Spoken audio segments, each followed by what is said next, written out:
तुम मेरे थे, हो और रहोगे। पार्ट 1। पहली मुलाकात उत्तराखंड की ठंडी पहाड़ियों में बसे छोटे से कस्बे कर्णप्रयाग में रहने वाला आरव 21 साल का बेहद शांत और अपने काम में रहने वाला लड़का था। जिंदगी उसके लिए हमेशा सीधी राह नहीं थी। पापा की नौकरी चली गई थी, घर की जिम्मेदारियां थीं और पढ़ाई का दबाव भी। लेकिन उसके दिन का सबसे अच्छा हिस्सा था सुबह की पहाड़ी हवा और कॉलेज जाने का रास्ता। वही रास्ता जिस पर एक दिन उसकी जिंदगी बदलने वाली थी। उस दिन भी वह हमेशा की तरह जल्दी निकला था। ठंडी हवा चल रही थी, सड़क पर हल्की धुंध थी और सामने से आती सूर्य की किरणें ऐसे लग रही थीं जैसे किसी ने सोने की पतली रेखाएं खींच दी हों। वहीं उसने पहली बार उस लड़की को देखा। सफेद दुपट्टा हवा में हिल रहा था, बाल थोड़े से बिखरे थे और आंखें ऐसी कि कोई भी एक पल के लिए दुनिया भूल जाए। वो लड़की बाइक रोककर पत्थर से टकराई हुई एक स्ट्रे डॉगी को हाथ लगा रही थी। आरव अनजाने में रुक गया। ये ठीक है ना? लड़की ने पूछा। हाँ शायद, लेकिन इसे वेटरनरी अस्पताल ले जाते हैं, आरव ने कहा और बिना बोले ही डॉगी को उठा लिया। लड़की मुस्कुराई, एक ऐसी मुस्कान जो किसी का भी दिन बदल दे। उसका नाम था अनाया। यही उनकी पहली मुलाकात थी। पार्ट 2। दोस्ती का एहसास। दूसरे दिन कॉलेज के गेट पर अनाया फिर मिली। डॉगी अब ठीक था और कॉलेज की कैंटीन में सबके साथ खेलने आ जाता था। तुम्हारी वजह से ये अच्छा हो गया, अनाया ने कहा। आरव बस मुस्कुरा दिया। धीरे धीरे बात बढ़ने लगी।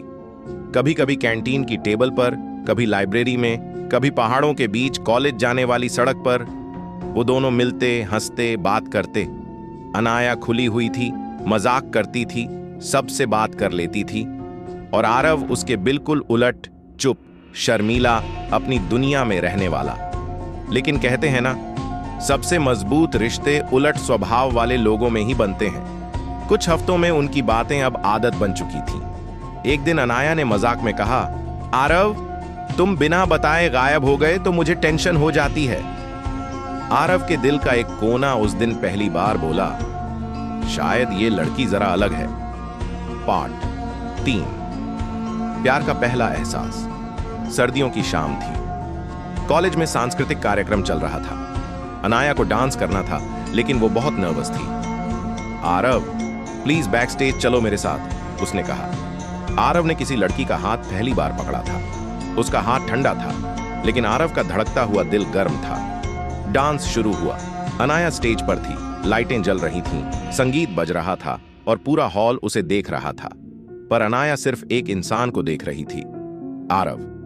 डांस खत्म हुआ। अनाया भागकर आई और उसे गले लगा लिया।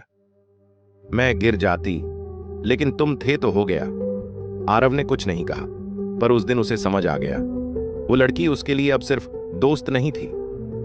पार्ट 4। कबूल करने की हिम्मत पर प्यार बोलना आसान नहीं होता। एक सुबह कॉलेज का रास्ता थोड़ा और खूबसूरत था और आरव ने तय कर लिया, आज वो बोल देगा। अनाया मैं तुमसे कुछ कहना चाहता हूं, आरव ने हिम्मत करके कहा। हाँ बोलो। मैं तुम्हें पसंद करता हूं, बहुत। कुछ सेकंड अनाया चुप रही, हवा भी जैसे थम गई। आरव मैं भी तुम्हें बहुत पसंद करती हूं, उसने धीरे से कहा। आरव का दिल उसी पल पूरी जिंदगी की खुशी महसूस कर गया।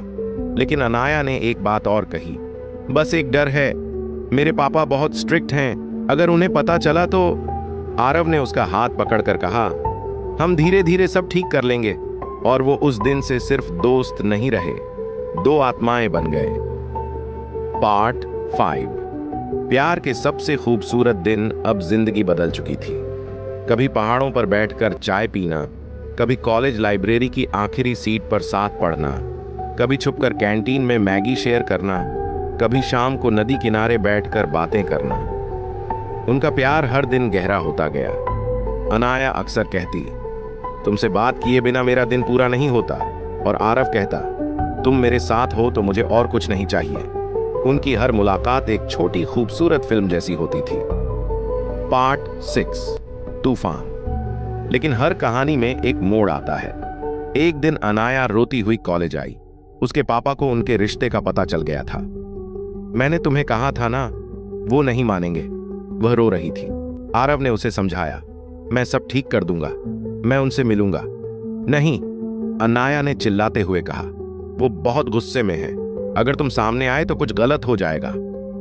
उस दिन पहली बार दोनों को अपना प्यार खोने का डर महसूस हुआ। कुछ हफ्तों तक अनाया को घर से बाहर निकलने की भी इजाजत नहीं थी। फोन भी छीन लिया गया था। आरव हर दिन उसी सड़क पर खड़ा रहता जहां वो दोनों मिला करते थे, लेकिन अनाया नहीं आई। पार्ट 7। आखिरी कोशिश करीब 1 महीने बाद एक सुबह अनाया किसी तरह घर से निकली और कॉलेज पहुंची। वो बिल्कुल कमजोर दिख रही थी, आंखें रोने से सूजी हुई थीं। आरव, हम क्या करेंगे? उसने टूटे हुए स्वर में पूछा। हम साथ रहेंगे, आरव ने दृढ़ता से कहा। यही वो दिन था जब दोनों ने पहली बार फैसला किया कि अब वो किसी से नहीं डरेंगे। आरव उसके घर पहुंचा। अनाया के पापा ने गुस्से, तानों और डांट में कोई कमी नहीं रखी। आरव चुप रहा, लेकिन मजबूती से खड़ा रहा। उसने सिर्फ इतना कहा, मैं आपकी बेटी से प्यार करता हूं। उसकी खुशी मेरी जिम्मेदारी है। अगर आप चाहें तो मैं आपको साबित करके दिखाऊंगा कि मैं उसके लायक हूं। उसकी बातों में सच्चाई थी। धीरे धीरे अनाया के पापा का गुस्सा कम होने लगा। वो जल्दी मान नहीं गए, लेकिन एक शुरुआत हो चुकी थी। पार्ट 8। 2 साल बाद दोनों अब अपनी अपनी जिंदगी में स्थापित हो चुके थे। आरव ने नौकरी पकड़ ली थी, अनाया ने मास्टर्स शुरू कर दी थी। उनका प्यार अब पहले से भी मजबूत था, और अनाया के पापा, वो आरव के बर्ताव, मेहनत और उनकी सच्चाई से धीरे धीरे प्रभावित हो चुके थे। एक शाम नदी किनारे, जहां उन्होंने पहली बार प्यार जताया था, आरव अनाया के सामने घुटनों पर बैठा और बोला, अनाया, तुम मेरे थे, मेरे हो और हमेशा रहोगे। क्या तुम मुझसे शादी करोगी? अनाया की आंखों में आंसू आ गए। हाँ आरव, हमेशा। पार्ट 9। कहानी का अंत नहीं।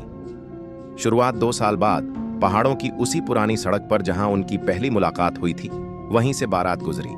लाल जोड़े में अनाया, साफे में आरव, दोनों मुस्कुराते हुए उसी डॉगी के पास से निकले जो अब काफी बूढ़ा हो चुका था। जिंदगी ने उन्हें घुमाकर वहीं ला खड़ा किया जहां सब शुरू हुआ था, और इस तरह उनकी कहानी खत्म नहीं हुई, बस आधिकारिक रूप से शुरू हुई।